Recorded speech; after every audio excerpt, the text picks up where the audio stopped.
Hello guys, in today's video I will be showing you how to fix Airbnb something went wrong problem. So the answer is easy, just go to the settings, then scroll down to the apps section and then go to the search and search Airbnb and then go to the storage, and here you will find this clear cache option. Click on it. Now you can go check it if it worked, and if it didn't you can try to restart your phone or turn the Wi-Fi off and on, or the Bluetooth or the airplane mode. Also you can try to clear data, but be careful. If you clear data, all these applications data will be deleted.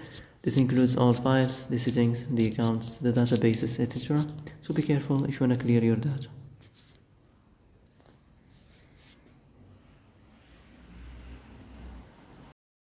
And that's it for today's video. I hope this is the answer you've been looking for. If you like this video, don't forget to like and subscribe, and see you in the next video. Thanks for watching.